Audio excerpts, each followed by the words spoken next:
Hello കൂട്ടുകാരെ, സുഖായിരിക്കുന്നല്ലോ. ഞാൻ നിങ്ങളുടെ മിക്കു. നമ്മൾ വീണ്ടും ഒരു പുതിയ കഥ പഠിക്കാനായിട്ട് പോവുകയാണ്. കഥ എല്ലാവർക്കും ഇഷ്ടമാണല്ലോ. എന്നെ നിങ്ങൾക്ക് ഇഷ്ടമാണോ? എനിക്ക് നിങ്ങളെല്ലാവരും ഇഷ്ടമാണ് കേട്ടോ. അപ്പോൾ പുതിയ കഥ. ഇന്ന് നമ്മൾ പഠിക്കാൻ പോകുന്ന കഥ ഒരു ചൈനീസ് കർഷകൻ്റെ കഥയാണ്. ചൈനയിലെ ഒരു കർഷകൻ്റെ കഥ. ആ ചൈനയിലെ ഒരു കർഷകൻ, അദ്ദേഹത്തിനൊരു മകനുണ്ടായിരുന്നു കേട്ടോ. ആ മകൻ്റെ കാര്യങ്ങളൊക്കെ നോക്കി അദ്ദേഹം സന്തോഷത്തോടെ ഇങ്ങനെ കഴിയും. കൃഷികളെല്ലാം ഭംഗിയായി ചെയ്യും. അതിൻ്റെ വിളവെടുപ്പൊക്കെ എടുത്ത് അത് വിറ്റ് കിട്ടുന്ന പൈസ കൊണ്ട് അദ്ദേഹം തൻ്റെ ജീവിതം ഭംഗിയായി നയിച്ചു വന്നു. അദ്ദേഹത്തിനൊരു കുതിര ഉണ്ടായിരുന്നു, ഒരു നല്ല സുന്ദര കുട്ടപ്പനായൊരു കുതിര. ആ കുതിര ഇങ്ങനെ അനുസരണയുള്ള കുതിരയായിരുന്നു. അപ്പോൾ ആ കുതിരയുടെ ഭംഗിയും നല്ല അനുസരണയും ഒക്കെ നാട്ടുകാർക്കെല്ലാം ഇഷ്ടമായിരുന്നു.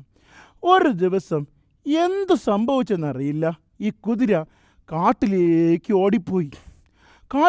ഓടിപ്പോയപ്പോൾ ജനങ്ങളെല്ലാം പറഞ്ഞു, അയ്യോ എന്തൊരു കഷ്ടമാണ്, ആ മനുഷ്യൻ്റെ സ്നേഹമുള്ള കുതിര, നല്ല ഭംഗിയുള്ള കുതിര, ചന്തമുള്ള കുതിര, അത് അദ്ദേഹത്തെ വിട്ട് ഓടിപ്പോയി, വളരെ കഷ്ടമായിപ്പോയി.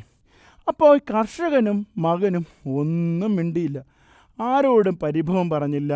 വിഷമങ്ങൾ അദ്ദേഹം ഇങ്ങനെയെല്ലാം ഉള്ളിലൊതുക്കി അദ്ദേഹം തൻ്റെ ജോലി തുടർന്നുകൊണ്ടേയിരുന്നു. അപ്പോൾ കുറച്ച് ദിവസം കഴിഞ്ഞപ്പോൾ ഓടിപ്പോയ കുതിര വേറെ കുറച്ച് കുതിരകളുമായിട്ട്, കാട്ടിലുള്ള കുറച്ച് കുതിരകളുമായിട്ട് തിരികെ വന്നു. അപ്പോൾ ജനങ്ങൾ പറഞ്ഞു, ആഹാ എത്ര ഭാഗ്യവാനാണ് അദ്ദേഹം, അദ്ദേഹത്തിന് ഓടിപ്പോയ കുതിര ഇതാ വേറെ കുതിരകളുമായിട്ട് വന്നിരിക്കുന്നു. അപ്പോഴും ജനങ്ങളിങ്ങനെ പുകഴ്ത്തിയപ്പോഴും അദ്ദേഹം അവരോടൊന്നും അഹങ്കരിക്കാനോ അഹംഭാവം കാണിക്കാനോ ഒന്നിനും പോയില്ല. അദ്ദേഹവും മകനും ഈ കുതിരകളെയൊക്കെ പരിപാലിച്ച് മുമ്പോട്ട് പോയി. ഒരു ദിവസം ഈ കാട്ടിൽ നിന്നും വന്ന കുതിരകളെ മെരുക്കി പരിപാലിക്കുന്ന സമയത്ത്, അവയെ പരിശീലിപ്പിക്കുന്ന സമയത്ത് ഒരു കുതിരയുടെ പുറത്തു നിന്നും ഈ മകൻ താഴെ വീണു. അദ്ദേഹത്തിൻ്റെ കാലൊടിഞ്ഞു. അപ്പോൾ തനിക്ക് ആകെ ഉണ്ടായിരുന്ന ഒരു മകൻ, ആ മകൻ്റെ കാലൊടിഞ്ഞു. ജനങ്ങൾ പറഞ്ഞു, എത്ര നിർഭാഗ്യവാനാണ് അദ്ദേഹം, എത്ര ഭാഗ്യദോഷമാണ് അവർക്ക് സംഭവിച്ചിരിക്കുന്നത്. ഇതാ തൻ്റെ ഏക മകൻ്റെ കാല് ഒടിഞ്ഞുപോയി, ഇനി എന്ത് ജീവിതമാണ് അവന്, ഇദ്ദേഹത്തിന് ഇനി എന്ത് പ്രതീക്ഷയാണ്.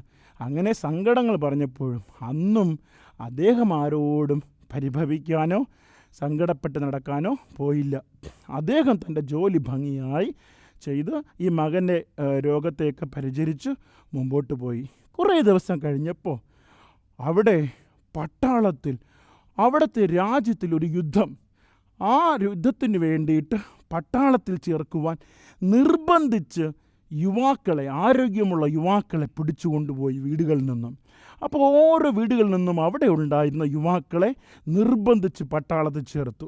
അപ്പോൾ ജനങ്ങളെല്ലാം കരയുകയാണ്.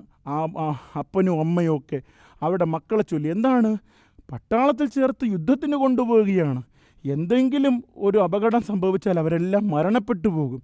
അപ്പോൾ തങ്ങളുടെ മക്കളെ ചൊല്ലി ഇങ്ങനെ കരയുന്നു. പക്ഷേ ഈ കർഷകൻ്റെ വീട്ടിൽ വന്നപ്പോൾ അദ്ദേഹത്തിൻ്റെ മകൻ കാലൊടിഞ്ഞ് കിടക്കുന്നത് കൊണ്ട് അവനെ കൊണ്ടുപോയില്ല. അപ്പോഴും ജനങ്ങൾ പറഞ്ഞു, എത്ര ഭാഗ്യമാണ് അദ്ദേഹത്തിനുണ്ടായിരിക്കുന്നത്, ആ മകൻ്റെ കാല് ഒടിഞ്ഞതുകൊണ്ട് അവനെ നഷ്ടപ്പെട്ടില്ല ഈ പിതാവിന്.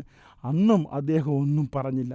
പ്രിയപ്പെട്ടവരെ, ഇവിടെ നമ്മൾ മനസ്സിലാക്കേണ്ട ഒരു കാര്യമുണ്ട് കേട്ടോ.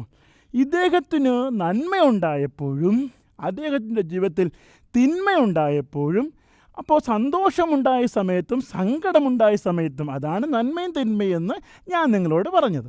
അപ്പോൾ ഈ സന്തോഷമുണ്ടായ സമയത്തും സങ്കടമുണ്ടായ സമയത്തും അദ്ദേഹം ദൈവത്തോട് പിറുപിറുക്കുകയോ ജനത്തോട് പിറുപിറുക്കുകയോ പരിഹസിക്കുകയോ പരിഭവിക്കുകയോ വിഷമം വിചാരിക്കുകയോ ഒന്നും ചെയ്യാതെ ദൈവത്തോട് നന്ദി പറഞ്ഞു അദ്ദേഹം ജീവിച്ചു എന്നുള്ളതാണ് നമ്മൾ മനസ്സിലാക്കേണ്ട. നമ്മുടെ ജീവിതത്തിൽ എത്ര സന്തോഷമുള്ള കാര്യമുണ്ടായാലും എത്ര സങ്കടമുള്ള കാര്യങ്ങൾ വന്നാലും നമ്മൾ തളർന്നു പോകരുത്, ദൈവത്തോട് പിറുപിറുക്കരുത്, ദൈവത്തോട് നമ്മൾ എതിര് പറയരുത്. നല്ല മക്കളായി ജീവിക്കണം, നന്ദിയുള്ള മക്കളായി ജീവിക്കണം. ദൈവം എല്ലാവരെയും അനുഗ്രഹിക്കട്ടെ. Okay, bye bye, Tata.